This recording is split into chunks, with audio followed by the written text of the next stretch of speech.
안녕하세요. 평강의 주님이 오늘도 우리 성도님들과 함께 하시기를 주님의 이름으로 축복합니다. 오늘 우리가 함께 나눌 하나님의 말씀은 고린도전서 12장 12절로 20절입니다. 제가 봉독하겠습니다. 몸은 하나인데 많은 지체가 있고 몸에 지체가 많으나 한 몸인과 같이 그리스도도 그러하니라.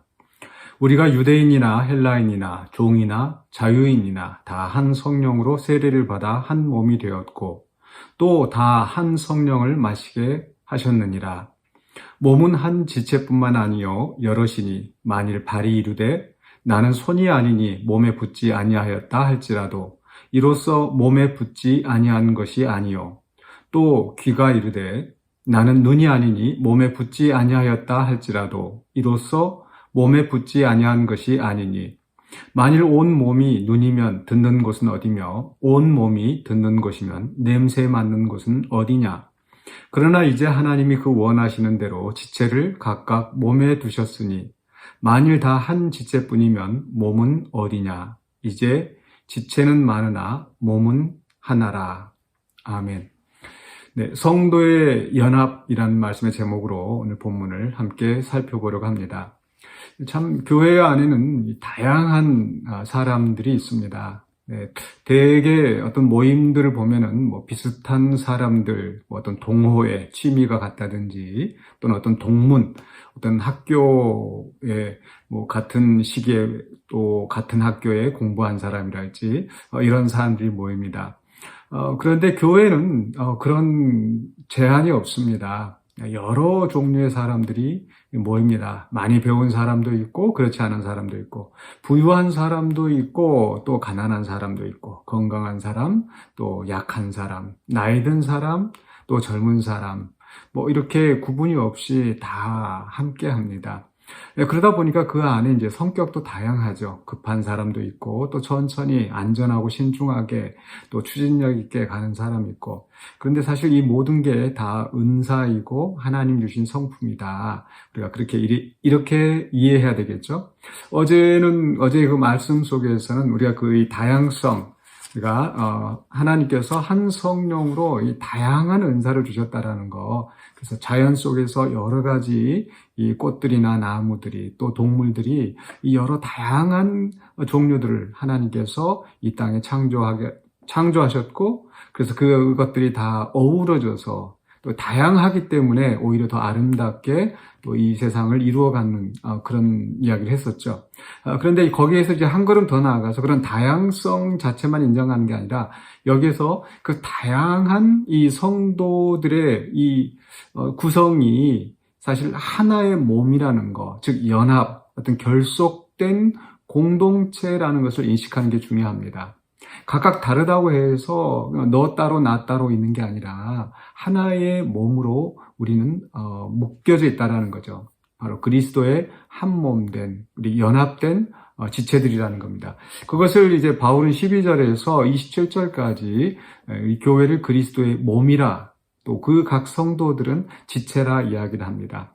그리고 각 성도들이 가지고 있는 그 은사, 재능은 마치 우리 몸 안에 여러 그 지체들이 기능을 발휘하는 것처럼 각자가 가지고 있는 그 다양성이 있다라는 거. 그런데 여기서 더 중요한 것은 그 다양성 때문에 서로 분리되는 것이 아니라는 거죠. 오늘 말씀 속에서도 발이 이르되 나는 손이 아니니 몸에 붙지 아니하였다. 그게 아니라는 겁니다. 서로 다르지만 하나의 몸에 붙어 있다라는 거. 그래서 저 사람은 나와 다르지만 저 사람과 나는 한 몸이라는 거. 저 사람은 나와 출신이 다릅니다. 지역이 다릅니다. 아무런 연고지가 없습니다.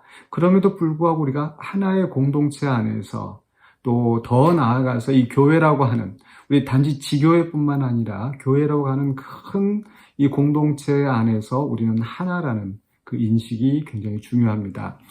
그렇지 않고 우리가 자꾸 자기 그 어떤 집단 이기주의에 빠지는 그런 성향들이 있는 것 같아요. 교회 안에서도 어떤 파벌이 나눠지고 어떤 지역에 따라서 또 어떤 교회를 가보면은 또 이게 어떤 그 가족들, 어떤 집안들, 이렇게 또 어떤 그 출신들, 이 사람들끼리 똘똘 뭉쳐가지고 어떤 교회 전체에 어떤 이익을 추구하기보다는 자신들의 어떤 그 집단적인 그런 이익을 추구하고 또 거기 어떤 그 자리를 또 탐하고 이런 경우들을 많이 봅니다.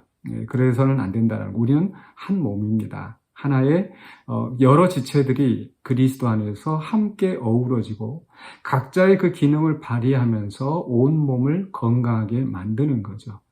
그래서 우리는 서로 다르지만 하나의 몸으로 연결되어 있다는 거. 그리고 또 하나 중요한 것은 그렇기 때문에 내가 쉽게 이 몸과 단절되지 않는다는 겁니다. 신앙생활을 하다 보면은 아무래도 좀 갈등이 생기고 문제가 생길 수가 있습니다. 그러다 보면은 속상해서 안 나가고 누구 보기 싫어서 교회 빠지고 이렇게 하는 거 바로 발이 내가 손이 아니니까 나는 몸에 붙어 있지 않다. 그냥 여기만 교회인가, 아무데나 가면 교회지. 물론 여기만 교회인 게 아니고 다 교회입니다. 참된 교회들은 다 그리스도의 몸된 교회라고 할 수 있지만, 그러나 그런 식으로 어떤 그 공동체의 그 연합, 어떤 그 결속을 무시하고 그냥 이렇게 쉽게 떠나는 것은 주님이 기뻐하시는 모습은 아닐 거라고 생각합니다. 그 안에 교회 안에 어떤 문제가 있을 때는 이것을 내 문제로 인식을 하고 어떻게 하면 이것을 잘 또 개선할 수 있을까, 또 서로 협력하여서 좋은 방향으로 나아갈 수 있을까, 이런 것을 고민하는 그 성도가 바로 그 지체로서 한 몸을 존중하는 그런 자세가 아닐까 싶습니다. 아무래도 불완전한 사람들이 모이다 보니까 이 교회 안에는 많은 문제들이 생길 수밖에 없습니다. 우리 자신들도 돌아보면 우리 자신들도 많은 문제가 있지 않습니까? 만약에 다른 사람들이 내 문제를 다 들여다본다면 참 다 손가락질하고 나는 어디 둘 수가 없을 겁니다. 마찬가지로 우리가 다른 사람들을 볼 때도 그 사람의 어떤 그 들보만을 보려고 하지 말고 그 사람의 어떤 그 단점만 보려 하지 말고 우리 자신들이나 그 사람들이나 다 약하다라는 것. 그런데 하나님께서 그 원하시는 대로 18절에 지체를 각각 몸에 두셨다. 하나님께서 저 사람과 또 나와 또 이 사람들과 저 사람들과 우리를 하나로 묶어두신 그 뜻이 무엇일까? 그 속에서 우리가 하나가 되어서 한 공동체가 되었기 때문에 우리가 서로를 존중하고 인정하고 또 그 결속을 우리가 또 하나님이 맺어주신 그 결속을 우리가 존중하며 나아가야 될 줄로 믿습니다. 우리는 한 몸이라는 것을 기억하십시다. 부부도 남자와 여자가 둘이 한 몸이 되었기 때문에 하나님이 짝지어 주신 것을 나누지 못할지라 그랬지 않습니까? 마찬가지로 교회도 하나님께서 그 여러 지체를 한 몸에 각각 두셨기 때문에 하나님이 두신 것으로 알고 우리는 그 결속을 하나님이 주신 그 연합을 인정하고 그 하나됨을 지켜가는 성령이 하나 되게 하시는 것을 지켜가야 될 줄로 믿습니다. 13절에서 우리가 한 성령으로 세례를 받아 한 몸이 되었고 다 한 성령을 마시게 하셨느니라. 성령이 하나 된 것을 우리가 지켜나가면서 이 공동체를 우리가 아름답게 세워나가는 우리 모든 성도님들이 되시기를 주님의 이름으로 축복합니다. 기도하겠습니다. 사랑의 주님 은혜를 감사합니다. 우리를 구원하여 주시고 하나님의 백성으로 삼으시며 우리를 또한 여러 다양한 지체들이 모여 하나의 몸을 이루게 하여 주시고 그 속에서 서로 연합하여서 또 서로 섬기면서 아름다운 주의 몸을 이루어가게 하심을 감사합니다. 우리가 서로 다름으로 인하여서 갈라지지 않게 해 주시고 또 갈등이 있다 하더라도 서로 이해하고 존중하면서 함께 연합을 하나님께서 하나 되게 하신 것을 지켜나가는 우리 공동체가 되게 하여 주시옵소서. 그리하여 우리 공동체를 통하여서 주님이 이루고자 하시는 그 뜻을 우리가 아름답게 이루어내는, 그래 주님 앞에 칭찬받는 우리 성도들 또 우리 공동체 되게 하여 주시옵소서. 예수 그리스도 이름으로 기도하옵나이다. 아멘.